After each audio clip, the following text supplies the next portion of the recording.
Différents faits divers nous interpellent et nous incitent à la réflexion. Ils annoncent un événement imminent et d'une grande importance. Mais comment l'analyser? En écoutant Jean-Claude qui, à la lumière de la Bible, t'accompagnera et te permettra d'être prête, d'être prêt pour le retour de Jésus. Note que les éditions spéciales sont disponibles sur YouTube. Quelle est la réponse 2? Le 2, c'est le chiffre.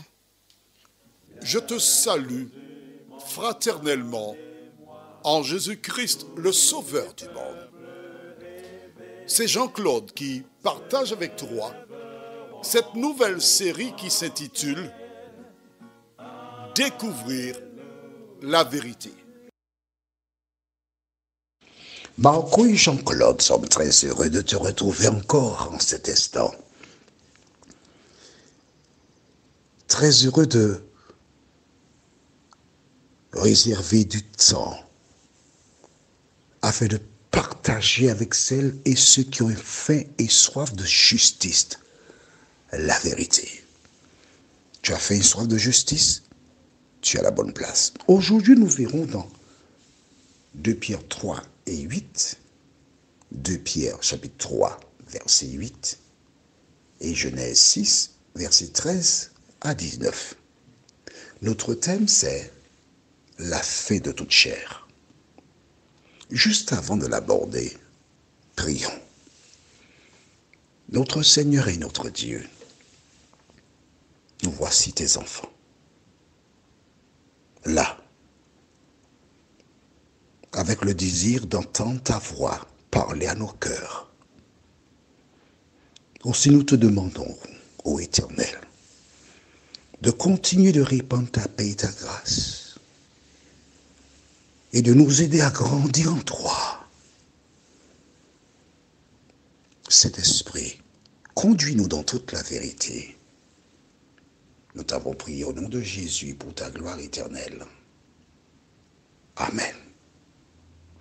Rappelle-toi, je t'ai expliqué précédemment que Dieu avait dit à Ève et à Adam, le jour où tu en mangeras, tu mourras. Mais le jour, il existe 2 types de jours. Le jour 24 heures et le jour 1000 ans. Dieu créa le monde en 6 jours.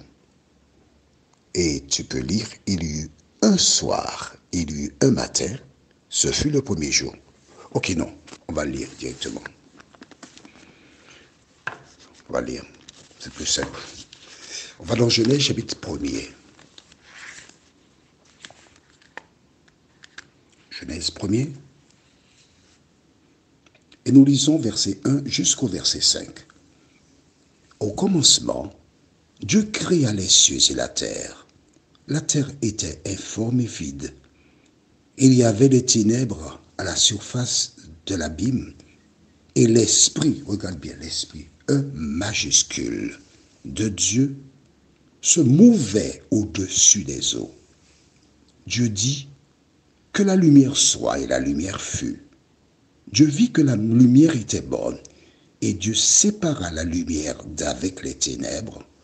Dieu appela la lumière jour et il appela les ténèbres nuit. Ainsi il y eut un soir et il y eut un matin, ce fut le premier jour. Voilà, la journée, c'est 24 heures, un soir et un matin. C'est-à-dire que absence de lumière, Donc on est dans la nuit. Et ensuite, lumière. Donc la journée commence non pas avec le soleil. Tu as bien vu, il y a eu un soir, donc la nuit et un matin. Exemple, aujourd'hui nous sommes le vendredi 3 mai 2024, 7h50, non, 7h51, c'est heure de Martinique, mais 13h51, heure de métropole. La journée de vendredi commence du coucher du soleil de jeudi et s'achève au coucher du soleil de vendredi. D'accord? Donc la nuit précède le jour. Dieu aurait pu tuer Ève et Adam dans une journée de 24 heures. Mais parce que Dieu fait grâce, il leur a permis de vivre au-delà. Pourquoi? Tout en tenant sa parole, parce qu'il a dit que le jour où tu en mangeras, tu mourras. Sa parole, nous allons dans le livre de 2 Pierre, chapitre 3, au verset 8. 2 Pierre 3, verset 8. Déclare: mais il est une chose, bien-aimés, que vous ne devez pas ignorer, c'est que devant le Seigneur, un jour est comme 1000 ans, et 1000 ans sont comme un jour. D'accord? Mais attention, certaines personnes déclarent, et une certaine communauté notamment déclare que oui, mais les 1000 ans de la création, c'est 500 années ténèbres, 500 années de lumière. Et toi, qu'est-ce que tu en penses? Tu crois que c'est possible, ça? Allons, sois sérieuse. Allez, ne rigole pas. Comment la nature pourrait-elle survivre pendant 500 ans sans le soleil? Dis-moi. Fais tes recherches sur Internet. Il y a des moteurs de recherche. La nature a besoin du soleil. Elle a besoin du soleil.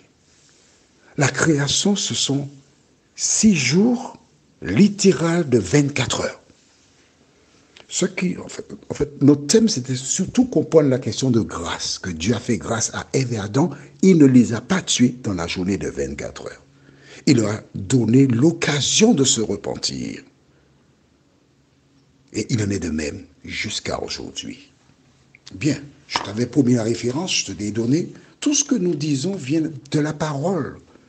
Et comme j'ai eu l'occasion de te dire, il ne faut pas te contenter d'écouter ce qu'on dit.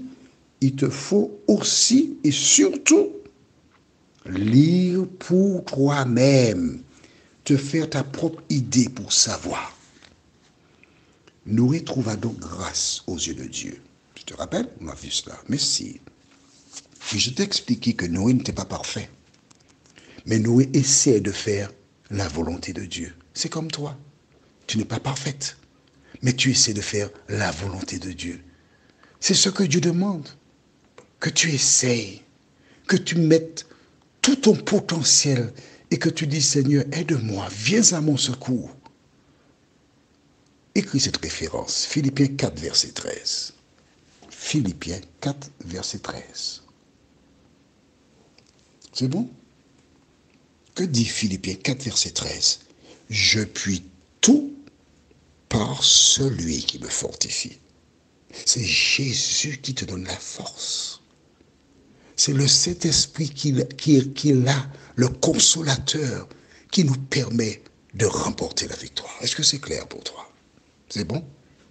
Si tu as des questions, tu as mon numéro de téléphone. C'est un numéro public. Alors, aujourd'hui, nous voyons la fin de toute chair. Allons au livre de Genèse, chapitre 6, verset 13 et suivant. Mais juste avant, je dois relire avec toi le verset 5.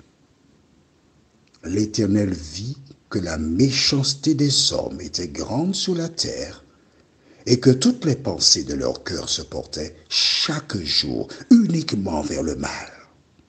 Les gens avaient choisi de faire le mal. Verset 6. L'Éternel se repentit d'avoir fait l'homme sur la terre et fut affligé en son cœur. Et l'Éternel dit, j'exterminerai de la face de la terre l'homme que j'ai créé, depuis l'homme jusqu'au bétail, aux reptiles et aux oiseaux du ciel, car je me repens de les avoir faits. Toutes les fois qu'il y a de la violence, méchanceté, Dieu sévit. Est-ce que c'est clair pour toi? Le monde tel que nous le découvrons aujourd'hui, Dieu fera quelque chose. Mais aujourd'hui, lisons, toujours au même chapitre de Genèse 6, les versets 13 à 19. C'est bon? Tu as trouvé? Alors Dieu dit à Noé, la fin de toute chair est arrêtée par devers moi. Il n'a pas parlé au futur, non? Il a dit que la fin de toute chair est arrêtée. C'est-à-dire que les comptes sont arrêtés. Quand on te dit que les comptes sont arrêtés, ça veut dire qu'on ne peut plus rien mettre dans les comptes. C'est fini. C'est réglé. La fin de toute chair est arrêtée. La décision de détruire la terre est arrêtée. C'est exactement, rappelle-toi, dans Apocalypse 22, verset 11, que celui qui est saint se sanctifie encore, que celui qui est souillé se souille encore. C'est la même chose. La même attitude par rapport à tout ce que nous voyons là, c'est la même que Dieu adopte. Est arrêté par devers moi. Car ils ont rempli la terre de violence. Voici, je vais les détruire avec la terre. Fais-toi une arche de bois de gopher. Tu disposeras cette arche en cellules et tu l'enduiras de poids en dedans et en dehors. Voici comment tu la feras. L'arche aura 300 coudées de longueur. Alors 300 coudées de longueur, alors il faut diviser ça par 2, ça te donne 150 mètres de long. 300 coudées de longueur, 50 coudées de large divisé par 2, ça te donne combien? 25 mètres de large. Et 30 coudées de hauteur, c'est-à-dire 15 mètres de haut. Tu feras à l'arche une fenêtre que tu réduiras à une coudée. Donc, une coudée, c'est la moitié, je t'ai à donner. En haut, tu établiras une porte sur le côté de l'arche et tu construiras un étage inférieur, un second et un troisième étage. Et moi, je vais faire venir le déluge d'eau sur la terre pour détruire toute chair ayant souffle de vie sous le ciel. Tout ce qui est sur la terre périra. Mais j'établis mon alliance avec toi. Tu entreras dans l'arche, toi, et tes fils, ta femme et les femmes de tes fils avec toi. De tout ce qui vit, de toute chair, tu feras entrer dans l'arche 2 de chaque espèce pour les conserver en vie avec toi. Il y aura un mâle et une femelle. On s'arrête ici. L'arche devait avoir quoi? Une seule porte. Pourquoi? Avec tous les animaux qui doivent entrer dans l'arche, pourquoi une seule porte? Il n'y a même pas une issue de secours? Explique-moi ce que ça veut dire. Comprends-tu ce que cela veut dire? L'arche représente l'Église de Dieu. Et la seule porte représente Jésus de Nazareth. C'est par Jésus de Nazareth que tu obtiens le salut. Dieu a annoncé à Noé qu'il n'y aura que 8 survivants sur la totalité de la population. Sais-tu pourquoi? Parce que c'est un petit nombre qui est fidèle à Dieu. Les hommes suivent la voie large, mais l'Éternel des armées a annoncé. Que se passera-t-il? Les choses se dérouleront-elles comme Jésus, comme Dieu l'a dit, ou pas? C'est ce que nous verrons. Prions, notre Seigneur et notre Dieu. Merci pour la parole. Merci pour la vérité. Merci pour le salut. Merci pour la vie éternelle. Merci pour la parole qui nous indique qu'à cause de la méchanceté, tu as détruit les gens du temps de Noé, les antédiluviens. Seigneur, tu es le même, tu ne changes pas. De nous aider à porter une oreille attentive à la parole. Nous t'en prions. Au nom de Jésus et pour ta gloire éternelle. Amen. Que l'Éternel continue de te bénir et te garder. Et que le Saint-Esprit t'aide à revenir, à lire et à appliquer la parole dans ta vie. En attendant, demain, nous verrons dans Genèse 18, versets 17 à 22. Genèse 18, versets 17 à 22. Que l'Éternel continue de te bénir.